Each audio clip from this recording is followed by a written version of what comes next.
We're going through a normal economic cycle here that maybe is a little bit more extreme than others in the past, but we're going to work out of this thing.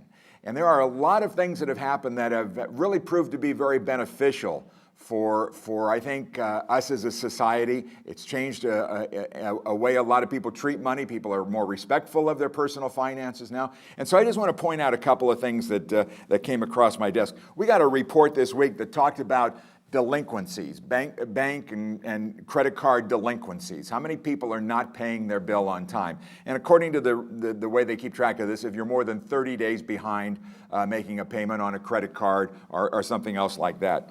In September, the rate was 3.3%. I imagine most people would have thought the number was a good deal higher than that, but it was 3.3%. To put that in perspective, in February of 2009, 2.5 years ago, that number had been at 6.6% delinquent.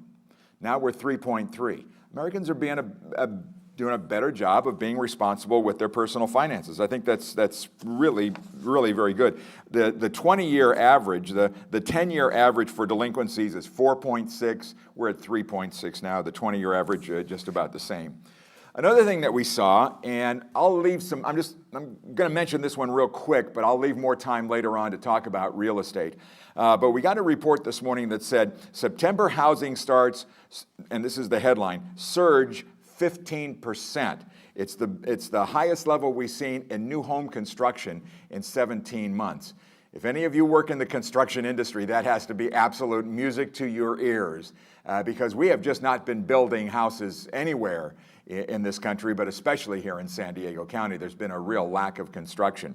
What's interesting about this is they break it down into two categories. One is single-family home construction. The other is multi-family developments like apartment buildings, townhouses, and stuff like that. And the vast majority, I think 70-some-odd% of that, was multi-family dwelling. We're not building many single-family detached homes anymore, which is why they're going to become such a valuable commodity in the not-too-distant future. One other one, and I thought this was kind of good, really an interesting wrinkle on the holiday season. You know, we're entering the holiday shopping season. Americans are going to spend at least $465 billion this holiday season. That's a staggering amount of money. But one of the things that I just saw in a report that came out today from a consulting firm, or from the National Retail Federation, is that nearly 6 in 10 holiday shoppers say they plan to take advantage of retailers' sales and discounts to make additional non-gift purchases for themselves.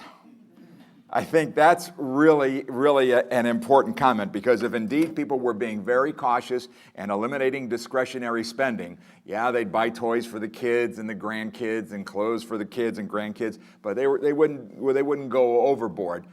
60% of the people say, what the heck, let's take advantage of this. Great sales, great bargains.